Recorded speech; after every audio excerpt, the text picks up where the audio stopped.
मैं आज ये सवाल पूछना चाहती हूँ अपने न्याय व्यवस्था से कि क्यों, क्या क्या डर है आपको? आपको किस चीज़ का डर है? आम नागरिक को तो जेल का डर होता है, पिटाई का डर होता है, मुसलमान तो कहीं पे भी पिट जाते हैं बेचारे इस देश में, दलित कहीं पे भी पिट जाते हैं इस देश में। हम लोगों को भी डर लग सकता है कि काम नहीं मिलेगा, कॉमेडी के शोज नहीं मिलेंगे, फिल्में बंद हो जाएंगी, जिनके बच्चे हैं छोटे छोटे उनको अलग अलग किस्म के डर लगते हैं। आपको क्या डर लगता है? आपके पास तो पूरा तंत्र है, आपके पास तो सारी सरकारी तंत्र है। जब तक आप इन बड़े बड़े सुप्रीम कोर्ट, हाई कोर्ट तक पहुंच जाते हो, आप तो 60 साल 50 साल के ऊपर होते होंगे, आपके तो बच्चे भी बड़े हो गए होंगे, अच्छी महंगी महंगी कॉलेजेस में आप उन्हें पढ़ाते हैं, बाहर भेजते हैं यूनिवर्सिटीज़ में, वो भी सेटल हो जाते हैं, उनकी शादियां हो जाती हैं, उनके भी बच्चे होते हैं। तो इस बुढ़ापे में क्या डर है अब आपको? अब क्या लालच है आपके अंदर? क्या चाहिए आपको? हाँ, क्या ज़रूरत है? गवर्नर पोस्ट चाहिए, राज्यसभा जाना है, इतनी इतनी आपके अंदर लालच है कि आप महज आपका काम आपसे करने को हम मांग रहे हैं, वो आपसे नहीं हो रहा है। दोस्तों, 4 साल बहुत लंबा वक्त होता है। उमर और मीरान, अतहर, खालिद साहब, गुशफा और शर्जील और अन्य लोग 3 4 5 साल पहले गिरफ्तार हुए थे। और ऐसा लगता है कि हमारी न्याय व्यवस्था भूल गई है कि कितने सालों से ये लोग जेल में बिना बेल के, बिना ट्रायल शुरू हुए पड़े ही हुए हैं। तो मैं आज इस मंच के माध्यम से हमारी न्याय व्यवस्था को याद दिलाना चाहती हूँ कि 4 साल कितना लंबा वक्त होता है। सितंबर 2020 में उमर गिरफ्तार हुए थे। तब से कोविड के 3 वेव आकर चले गए हैं, 3 4 अलग वेरिएंट निकल के आ गए हैं इस बीमारी के, उनके इलाज भी लगभग आ गए हैं, पता चल गए हैं। 4 साल में मैं अपने फहाद, जो मेरे अब पति हैं, उनसे मिली। दोस्त थी पहले, जब उमर गिरफ्तार हुए हम दोस्त थे, जब अतहर गिरफ्तार हुए हम दोस्त थे, महज दोस्त थे। उन 4 साल में हमारी दोस्ती पक्की हुई, ये लोग तभी भी जेल में थे। हमारी दोस्ती और पक्की हुई, ये तभी भी जेल में पड़े रहे। फिर हमें मोहब्बत हो गई, ये तभी भी जेल में थे, इनको बेल की सुनवाई भी नहीं हुई थी। फिर हम एक दूसरे के परिवार से मिल लिए, तभी भी जेल में थे। परिवार मान भी गए, हिंदू मुसलमान शादी है, परिवार मान भी गए, न्याय व्यवस्था अभी तक नहीं मानी हमारी। हमने शादी कर ली, हमारी बच्ची हो गई, हमारी बच्ची अब 1 साल की हो गई। 4 साल बहुत लंबा वक्त होता है। 4 साल में और भी चीजें हुई, जिस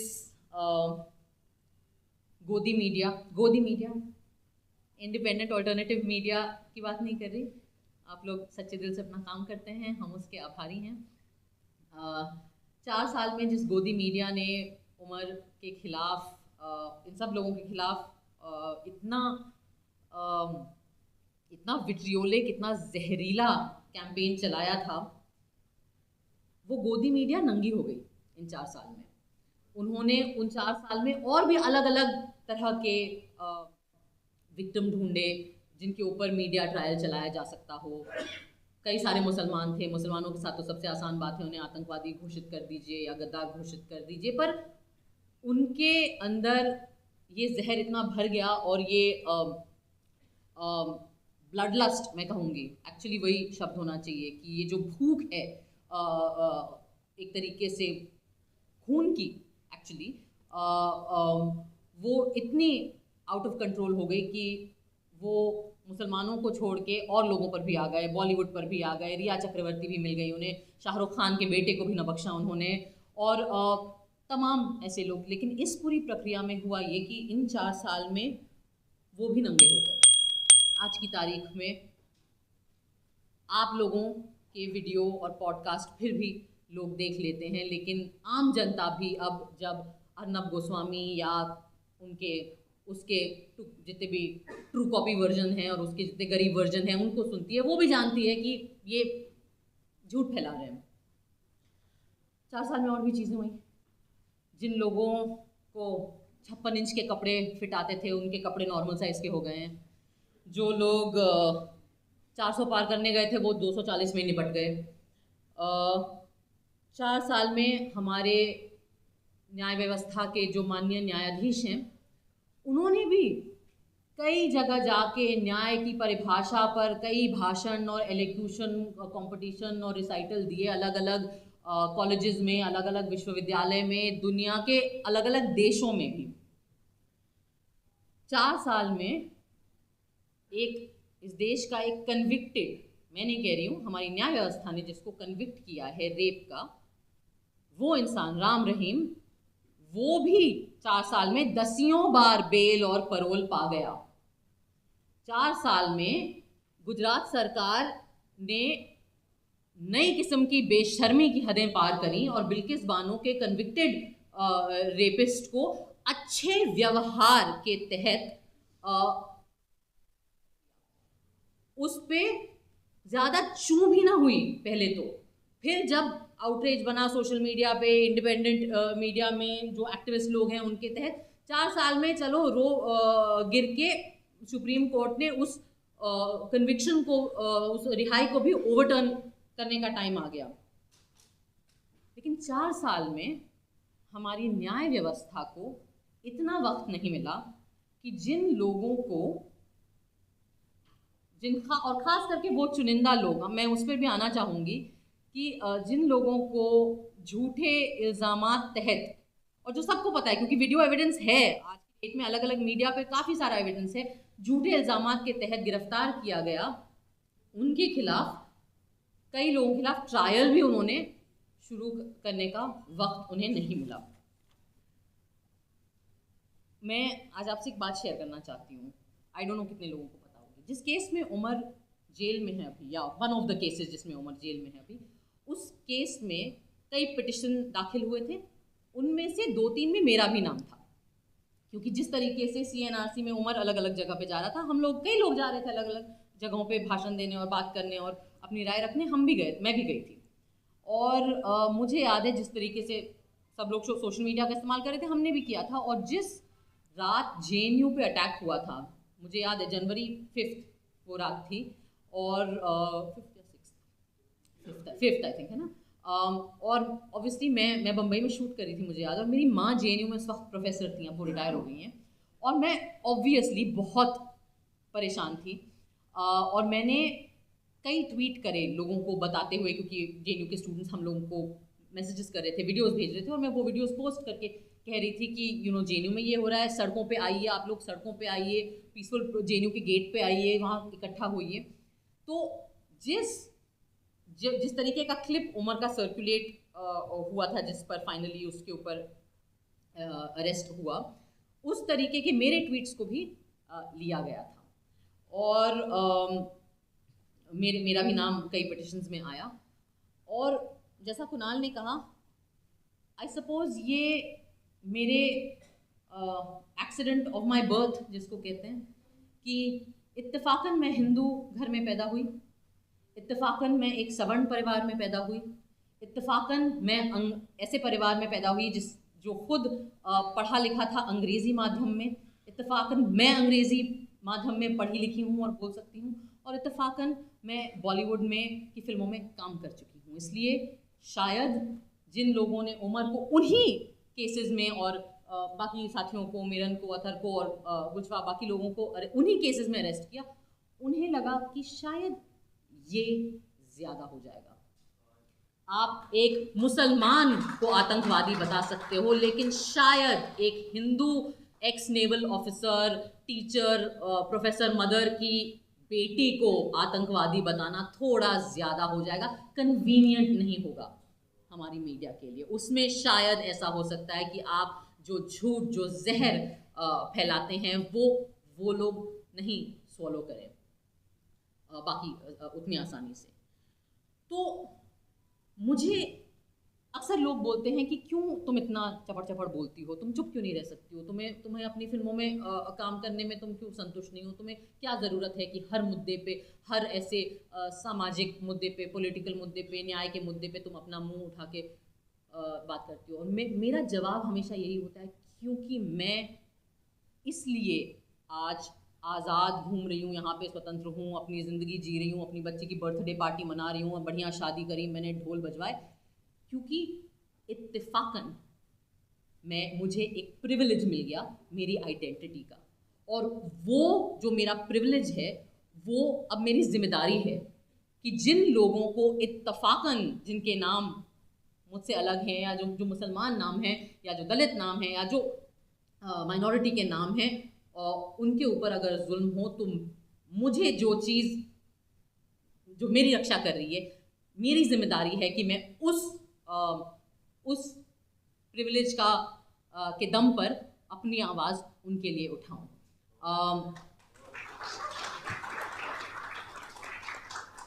अब मुझे पता नहीं कि अगर अगली चीज़ जो मैं बोलूँगी उसमें कोई ऐसे कुछ केस बन जाएगा, बन भी सकता है।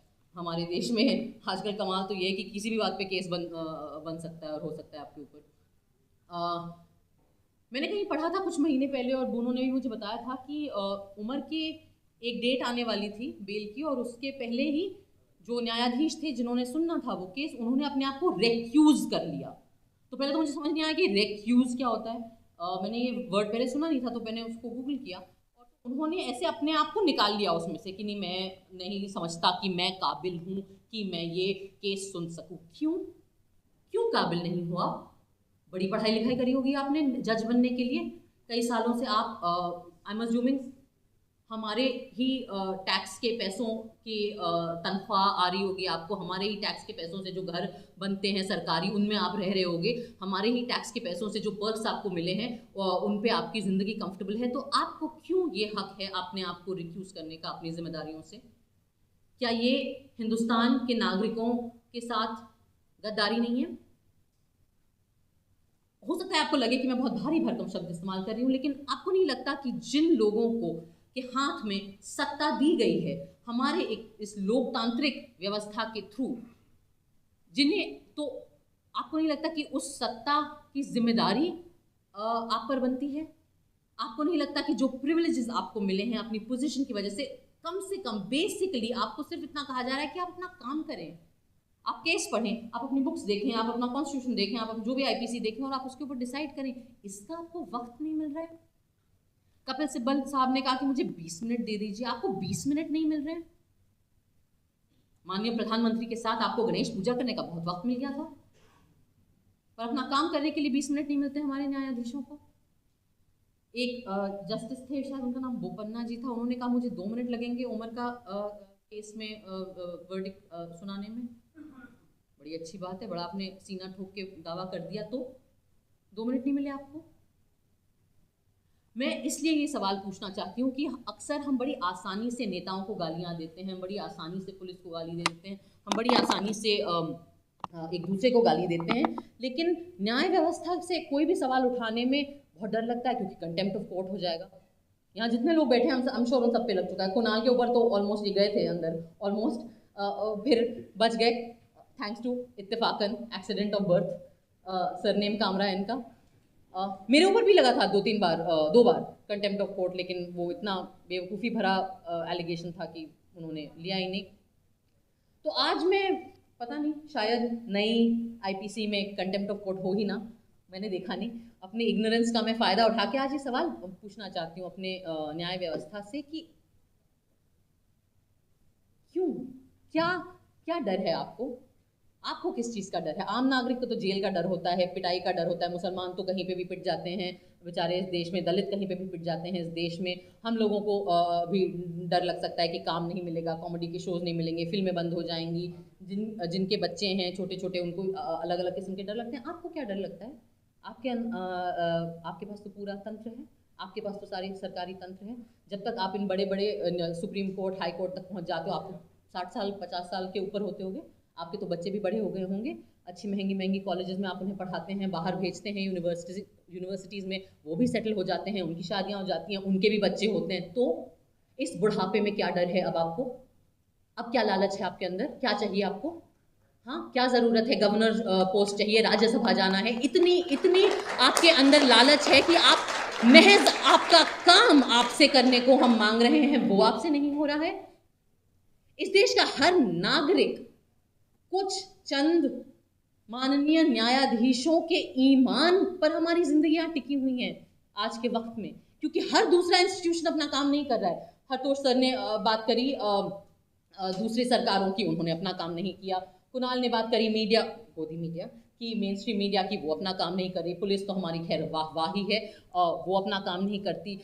तो फिर हम क्या करें? हम कुल मिला के हमारे पास बच जाता है अपना संविधान, और हमारे संविधान के जो कथित रक्षक हैं उनकी तरफ हम देख सकते हैं। तो इसलिए मैं आपसे पूछ रही हूँ आज ये सवाल इस देश के हर नागरिक के तरफ से कि आपको क्या डर है, आपको क्या लालच है?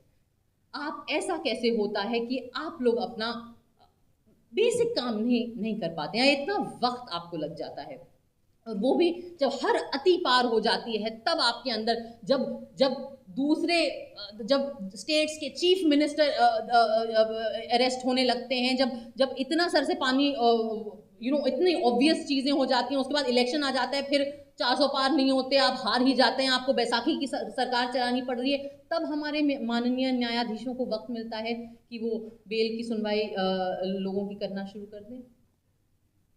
मैं नहीं मानती कि ये किसी भी प्रकार का न्याय है। न्याय करने में होता है, न्याय बोलने में नहीं होता, न्याय भाषणबाजी नहीं होती, न्याय एक्शन होता है। और आज मैं ये बोलना चाहूँगी कि मुझे इस देश के नागरिकों के साथ कई लोगों ने गलत किया। अगर मैं अंग्रेजी में बोलूँ, then the citizens of our country have been let down by almost every institution that has been given power by the democratic setup of our country.